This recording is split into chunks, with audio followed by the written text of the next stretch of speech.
అకాల వర్షాలతో నష్టాలను చవిచూసిన రైతులను అన్ని విధాలుగా ఆదుకోవాలని తూర్పు గోదావరి జిల్లా వైఎస్ఆర్ కాంగ్రెస్ పార్టీ అధ్యక్షులు మరియు రాజనగరం మాజీ శాసనసభ సభ్యులు జక్కంపూడి రాజా ప్రభుత్వాన్ని డిమాండ్ చేశారు.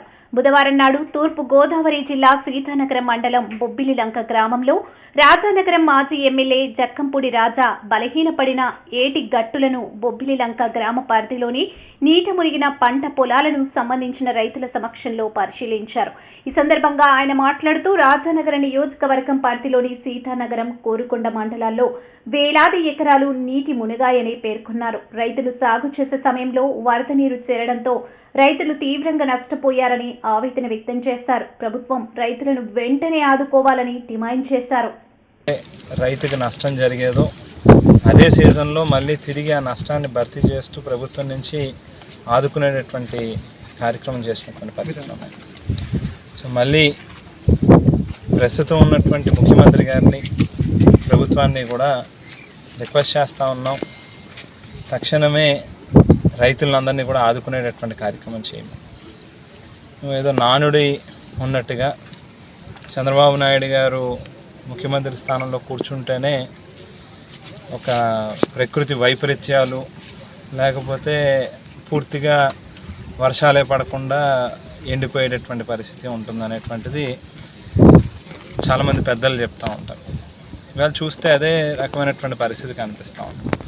మొదటి ఏడాది చంద్రబాబు నాయుడు గారు ముఖ్యమంత్రి అయినటువంటి ఈ సంవత్సరం నాడే పూర్తిగా ఈ స్థాయిలో ఇప్పుడే చాలామంది స్థానిక పెద్దలు కూడా చెప్తా ఉన్నటువంటి మేరకు బహుశా ఒక 50 ఏళ్ళు 60 ఏళ్ళ క్రితం ఎప్పుడైనా ఈ మాదిరిగా వచ్చి ఉండొచ్చేమో.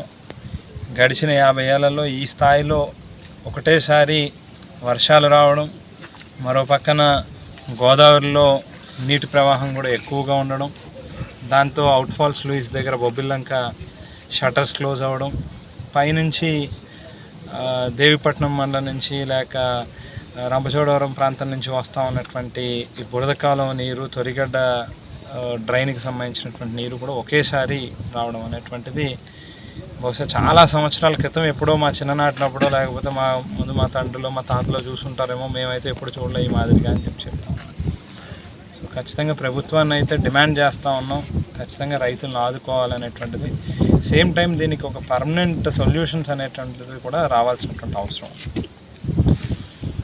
ఏదైతే మా ప్రభుత్వంలో దాదాపుగా 91 కోట్ల రూపాయలతో ఒక రివర్స్ పంపింగ్ స్కీమ్ని తొర్రిగడ్డ అవుట్ఫాల్స్ లూయిస్ దగ్గర నిర్మాణం చేయాలనేటువంటి నిర్ణయం తీసుకుని దానికి సంబంధించినటువంటి అడ్మిన్ శాంక్షన్స్ అంటే ఫైనాన్షియల్ శాంక్షన్స్ కావచ్చు, లేకపోతే టెక్నికల్ శాంక్షన్స్ కావచ్చు, వీటన్నిటినీ కూడా పూర్తి చేసి టెండర్లు కూడా పిలిచినటువంటి కార్యక్రమం చేశాం. ఈ పట్టు దాన్ని ఇమీడియట్గా మళ్ళీ ఫోర్స్లో పెట్టి టెండర్లు పిలిచి త్వరితగతిన ఆ పని పూర్తయితే కనుక ఈ బురదకాలం నుంచి వచ్చేటటువంటి నీరంతా కూడా తోడి గోదావరిలో వేసేటటువంటి పరిస్థితి ఉంటుంది. తద్వారా ఈ ముంపు అనేటువంటిది తగ్గేటటువంటి అవకాశం ఉంటుంది. అదే మాదిరిగా సీతానగరం మండలం అంతా కూడా మనం చూస్తే దాదాపుగా 20 కిలోమీటర్లు పైచిలుక ఏటిగట్టుని ఆనుకున్నటువంటి ప్రాంతం ఇది. సో చాలా సంవత్సరాల క్రితం ఎప్పుడో కట్టినటువంటి ఎర్త్ బండ్స్ వాళ్ళు వీకెన్ అవుతూ వస్తూ ఉన్నాయి.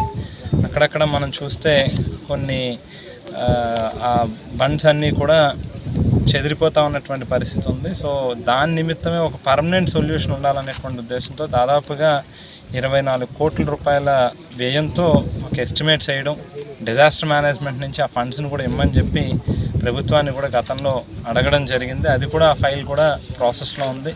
సో తక్షణమే దానికి సంబంధించి అవసరమైనటువంటి నిధులు కూడా మంజూరు చేయించి ఆ పనులు కూడా తొందరగా టేకప్ చేసినట్లయితే కనుక ఈ ప్రాంతం ముంపి బారి నుంచి రక్షించేటటువంటి అవకాశం ఉంటుంది. కాబట్టి దాన్ని కూడా ఇమీడియట్గా టేకప్ చేయమని చెప్పి కూడా అడుగుతా ఉన్నాం.